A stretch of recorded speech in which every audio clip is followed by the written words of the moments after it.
بسم الله الرحمن الرحيم Nəhayət şəfqətlik və mehriban Allah'ın ismi bilan başlayman. قل أعوذ برب الناس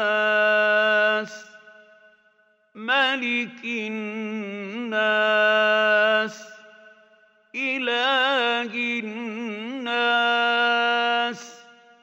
من شر الوسواس الخناس الذي يوسوس في صدور الناس من الجنة والناس.